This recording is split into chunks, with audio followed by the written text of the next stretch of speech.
My name is Adam Antine. This is LoneStar Sports Talk. Oh, good morning. What a good morning it is. I love sports. I love my life. What a heavenly day it's going to be today. Let's get started. We've had a couple days where I've had some technical difficulties trying to go live, so I'm just going to kind of record for now until we get everything situated. I think we're close, though. I'm close. I feel close of getting there. I'm excited to go live and do a little more interaction. It's going to be a lot more fun and what I want to do regarding the sports talk. Again, it's just something I love to do. I love talking about sports. I love putting my thoughts out there.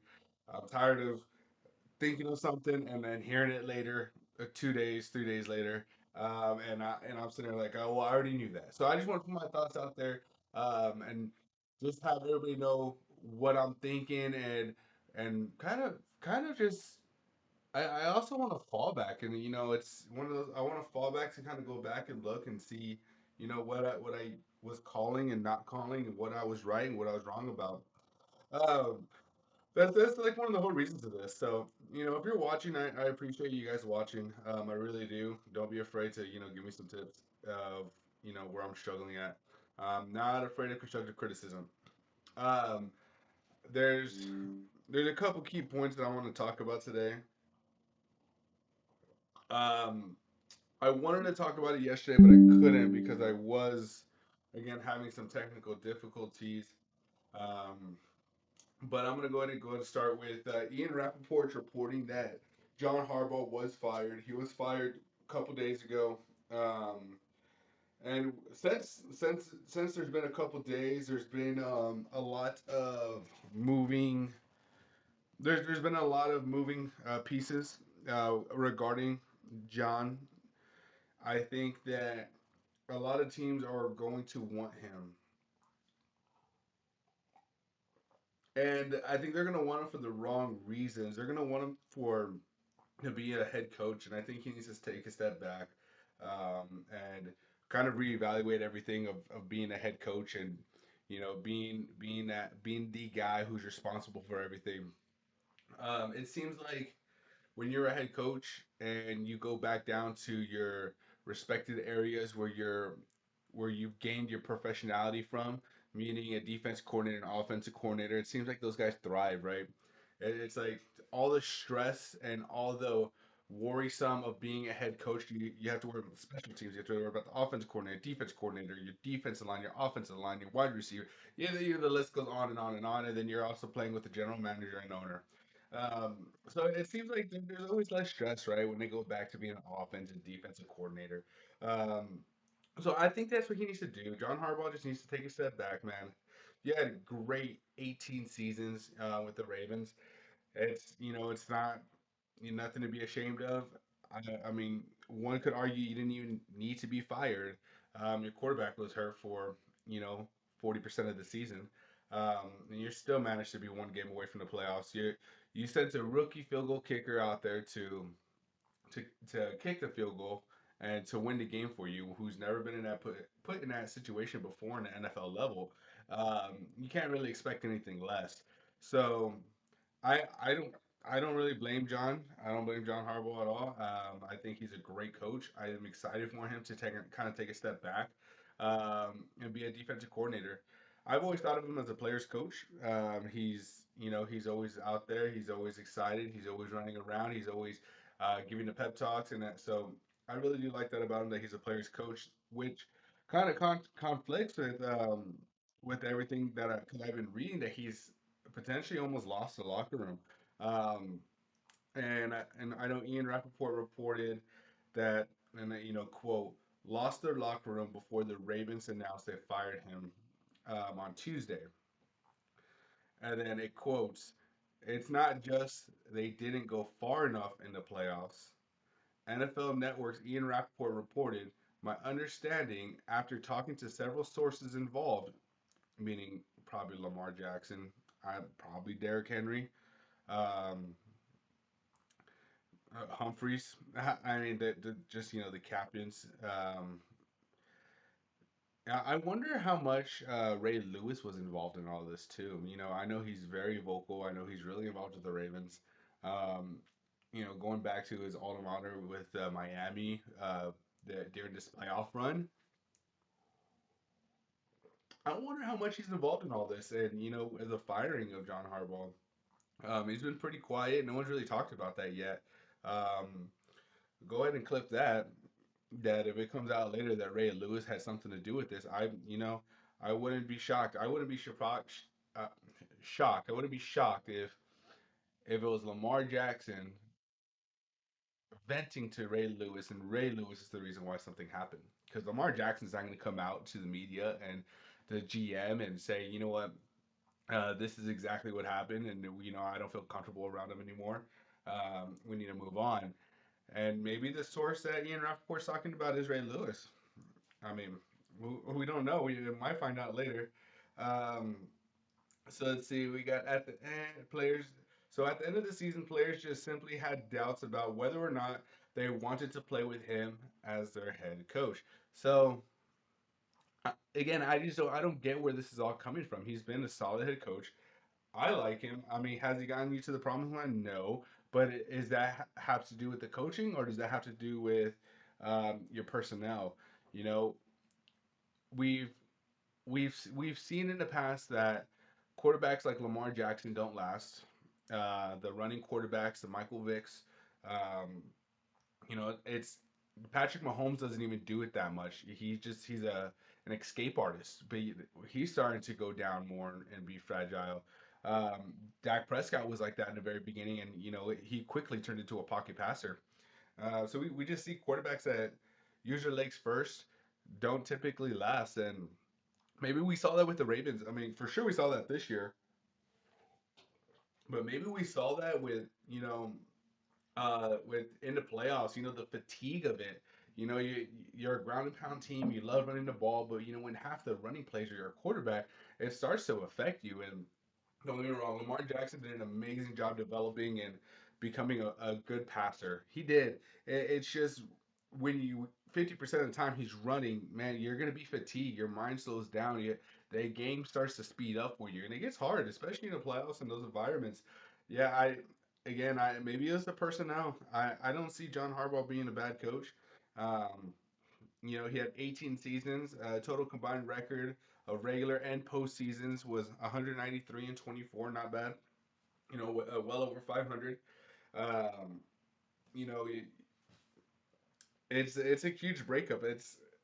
And the media is covering it pretty well, but it's not really like that drama-filled media scene where, man, this is 20 years of you being a head coach for the Baltimore Ravens, and it seems like no one really cares for Baltimore.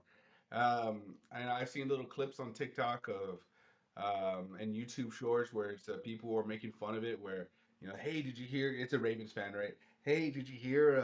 John Harbaugh got fired, and whatever. It's not like we do. We're not going to the playoffs, or it's not like we're gonna. If we were in the playoffs, it's not like we would go far. I'm like, dang man, this man gave you 20 years. Some of y'all that are 20, 19, 18 years old, you don't know anything about another coach.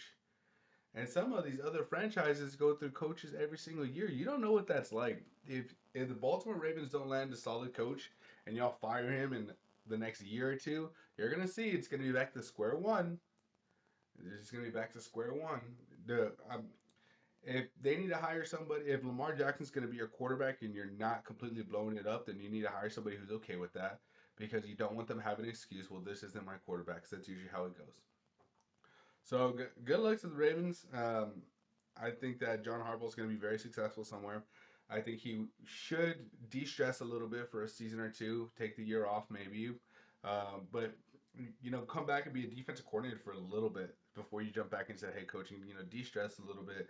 You do. You could look at Andy Reid. I get Andy Reid never took a step back and he was a head coach, but you know the the Philadelphia Eagles let him go, and that was one of the probably the biggest mistakes they could have done. Granted, they've been super successful here late, going to two Super Bowls and winning one, but it's he was the guy. He was your guy. He was loyal to the Eagles, and then right away he went to the Chiefs. So um, There's a lot of ways this could play out. This is going to be a domino effect against the entire NFL, with all the coaches trying to get hired. I know everybody wants their hands on John Harbaugh. I hope just John Harbaugh kind of takes the time and really really understand what he wants and what he wants to do. As a Cowboys fan, man, please don't go to the Giants. Man, well, number one, I think the Giants need an offensive minded person.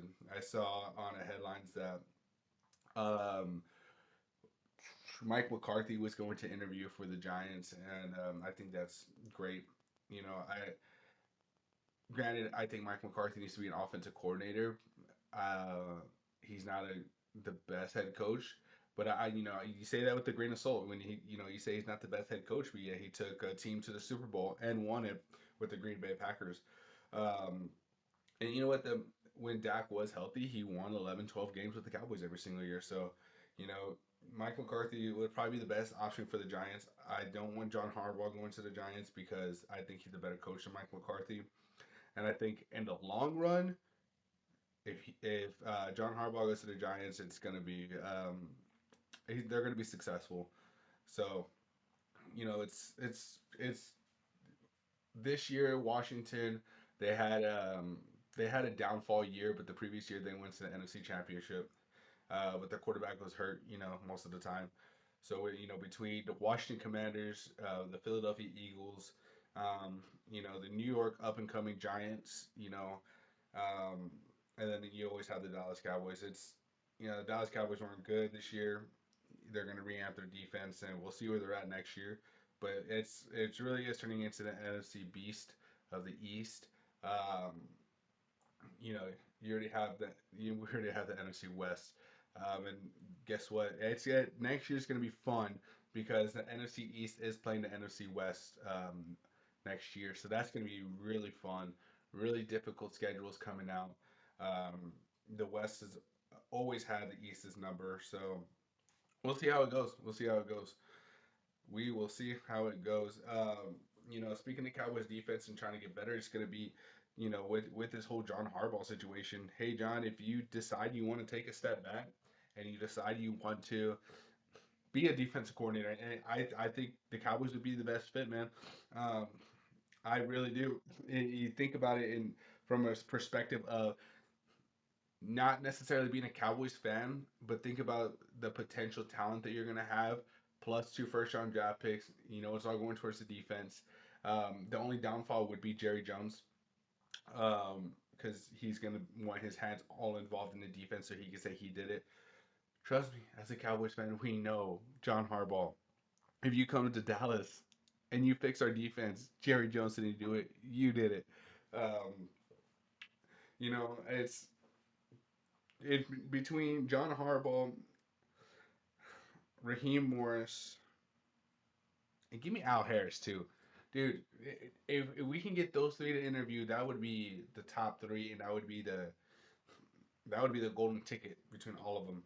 Um, if I'm being honest with you, the only bad part about hiring Al Harris, John Harbaugh, and Raheem Morris, they're all great, great defensive coaches. But I hope it doesn't turn into what happened with Dan Quinn.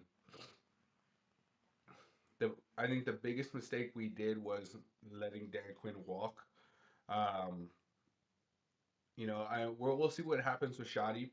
I like Shoddy. I love Schottenheimer. I think he's a player's coach. I think he's a great play caller, and I think he could. I think he's gonna be a great head coach for the Dallas Cowboys. But the problem with I think we've had like six or seven defensive coordinators in the last 10 years.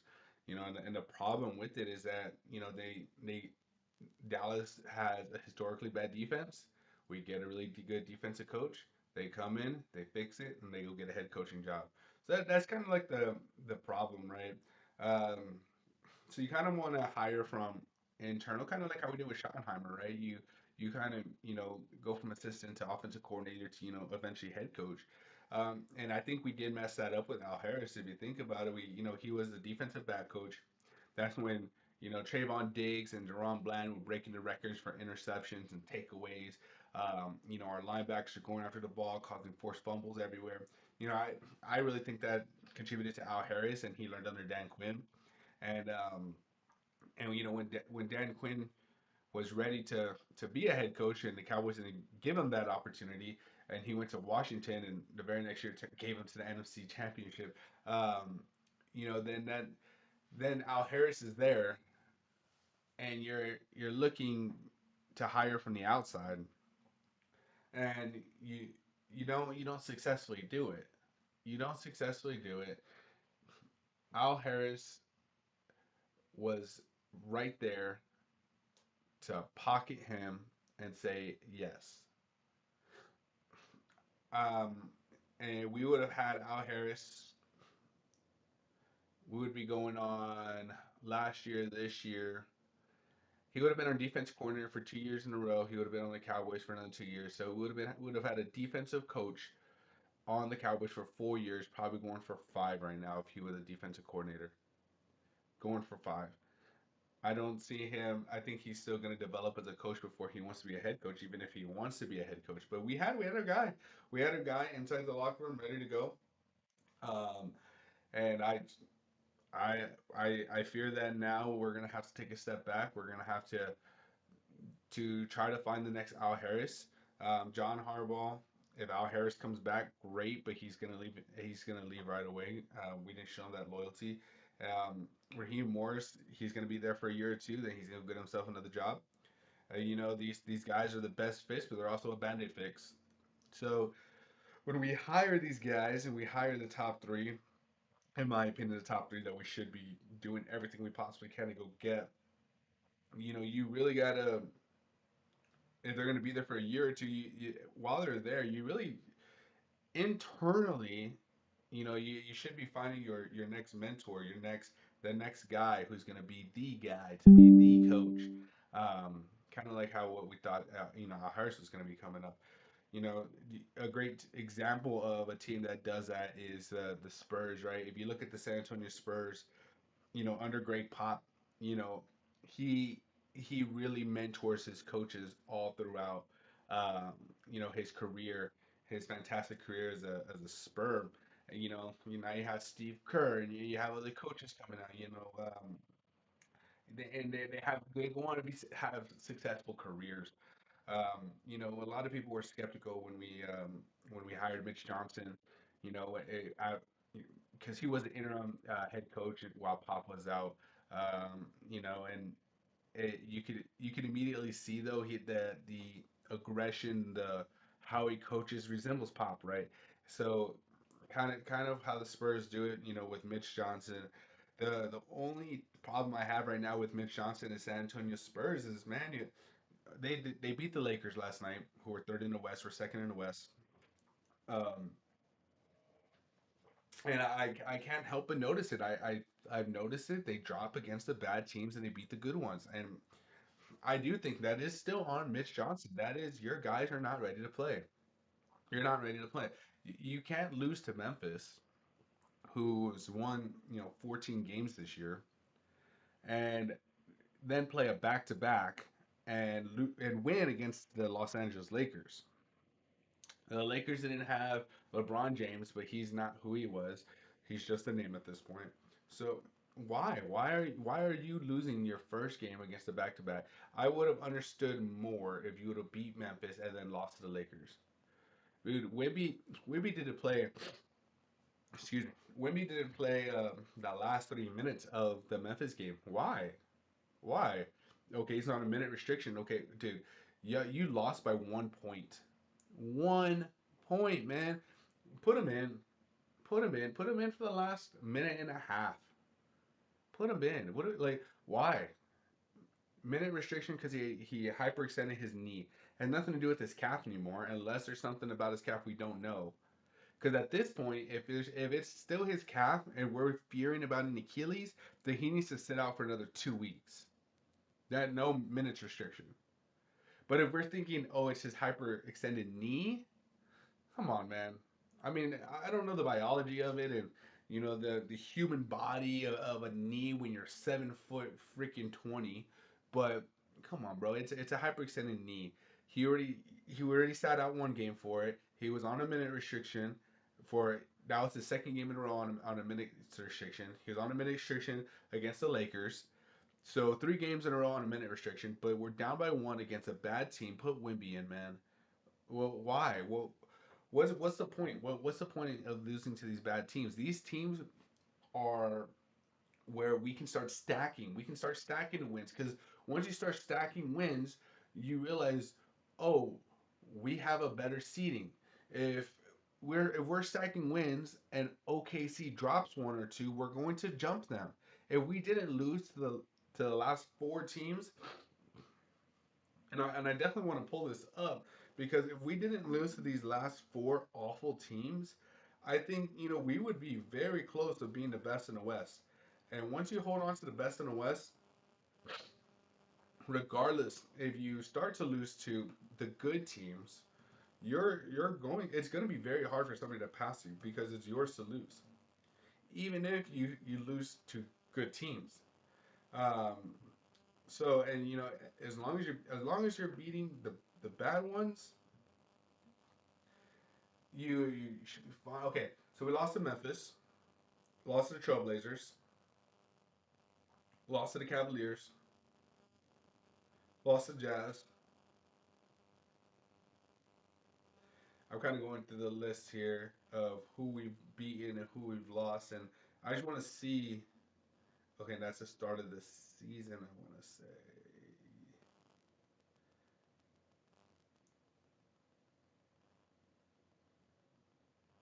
Let's just make sure.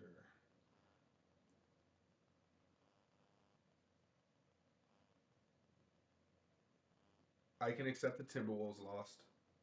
Man, you almost dropped them against the Magic. Um, okay, yeah, that's 4 wins off the rip that we should have won. I just want to go back a little bit further just to see. I will accept the loss to the Warriors. We lost by one. We lost twice against the Warriors in a row. Man, this is in November on a winning streak. We lost to the Suns. I'm okay with that. We lost to the Lakers. I'm okay with that. Pelicans. We beat the Pelicans. Boom. Okay, that's 4. Okay, so we got 4. We have 4 total losses that we should have won. Now, if we win those 4,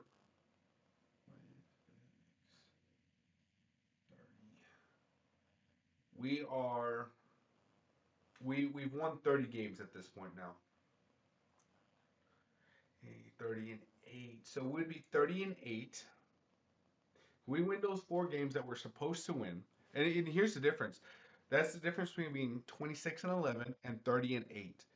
It, the next the next roundup is the Denver Nuggets now at the number 3 seed and they're 25-12, and the Lakers are 23-12, and then the Timberwolves are 24-13, and then the Rockets are 22-12, and then the Suns are 22-15, and there's the gap right there, 22-26, right? There's that gap that we're right in between. You know what? I would say 22. I'd say give me the Timberwolves, Lakers, and Nuggets. Nuggets have 25, Lakers have 23, Timberwolves have 24, and right there, and then the Spurs have 26. That right there is the gap right there. Okay, we're all in the same little box, and then you start going down to the 60 with 22 wins. Then you have the Thunder with 31 wins. Thunder, the gap between 31 and 26 is bigger, right? So there's a gap. There's definitely a gap. And the Thunder's lost 7. The Spurs are responsible for 3 out of those 7. But if the Spurs don't drop the 4 that they're supposed to win, and all of a sudden they're 30-8, now the gap is between the Thunder and the Spurs are up here. And then you have the Nuggets through the Timberwolves, and then you have the Rockets through the Warriors. And we're putting the pressure on the Thunder. We're 1 game, right? We're right there, 1 game, 1 game, 1 game, 1 game, 1 game. You know, beat the bad teams. It's okay if you drop against the good ones. So now we're sitting neck and neck for that number one seed, and then once we pass them, now it's ours to lose. Now it's ours to lose. So it's so important to stack wins. It's so important to stack wins um, against these terrible teams, against these teams that have no business running with the San Antonio Spurs. Yeah, is Devin Vassell that vital to you guys? Because there's many moments in the media where everybody's saying we need to trade Devin Vassell, but Devin Vassell hasn't been playing the last 2 weeks, and I've noticed, and we've been dropping games. Is it with the Wimby restriction and Vassell? We still have the unreliable Jeremy Sohan out there. It's getting bad, and if we keep dropping against these bad teams, we're gonna notice that because we're not stacking wins, all of a sudden we're gonna be the fifth or the sixth seed, and We're gonna be playing OKC in the first round. That's not what we want. We don't want to see the Lakers in the first round. Give me the Warriors in the first round. I don't want to see I don't want to see OKC, the Lakers, um, or the Timberwolves in the first round. I don't. Um, we have we have the Spurs. We went over Raheem Morris, John Harbaugh. I'm gonna go ahead and wrap it up a little bit with kind of the Texas Longhorns. Some news came out that Parker Livingston is transferring to Oklahoma. This one hurts. It hurts more that he's going to Oklahoma. I really liked Livingston. I thought he was going to be a good second option for us. He's not afraid to go get the ball. And I think he was Archie Manning's good friend. With them being roommates. But there's a reason why he's transferring, so I'm not too upset. I know he's not he doesn't have a chip on his shoulder playing Texas when he's in Oklahoma. I guarantee it. Is he going to play a little bit harder because he's playing Texas? Of course. Everybody from Oklahoma does. It's their national championship every year. But Oklahoma, I mean, sorry, Texas is bringing in new recruits, and they're gonna put the dogs on Livingston because they're definitely not gonna let him go up because he's the one who left us. That's just the way I look at it. So, and there's a guy by the name of Easton Royal. He's a five-star recruit out of Florida. Is it Florida? No, from Louisiana. So, five-star recruit Easton Royal. He's gonna come in. I was gonna say rookie. He's a freshman, ready to play right off the bat. Um, I big kid. 6'1", 195 pounds, 200 pounds, and he's a pass catcher. He's not. Watching his high school highlights, he doesn't do anything flashy. His run after the catch is okay. It's not the best. He's not a speedster. His route running is good. It's not excellent. It's good. What I noticed mainly in his highlights from Louisiana was that he can go up and get it. Contested catches, three guys, and that sometimes that can be a little bit different when you get to from high school to college, right? And then there's even bigger jump when you go from college to the pros. The guys are bigger, faster, a little bit stronger. Um, they can jump higher than you can. So I think you know if this Easton Royal can just improve on his route running a little bit, he's kind of a Des Bryant esque, if you will. He's not the fastest guy, but he's big and strong. He can jump. He has really strong hands. If he could just get his route running just down a little bit, I think he would be a great fit for the Texas Longhorns. And I think his route running is. I think he's coming out as the number three wide receiver in the nation, and his route running is the difference probably between three and one. So we'll have that off season to kind of get him going, get him that route running going. That's going to be exciting to see. But being from Louisiana, his options were Ole Miss, Oregon, Texas, and LSU. LSU, I really thought he was a shoe in. He was going to go to Louisiana from there, but he chose Texas out of all of them. I don't know if Texas has a bigger pocket than those teams, or if he likes Steve Sarkisian and Archie Manning. Maybe it's a little bit of both. Um, I really don't care. You're a Longhorn. I'm excited. So it's going to be fun. I'm sad about Livingston, but it's not going to be as bad now that we have Easton coming. I was excited about Livingston because he was so young and he was going to have time to develop, but we got a younger cat who seems to be a little bit better. Hey, that's going to be it for today. Thank you for tuning in to Lone Star Sports Talk. My name is Adam Antu. Have a good day.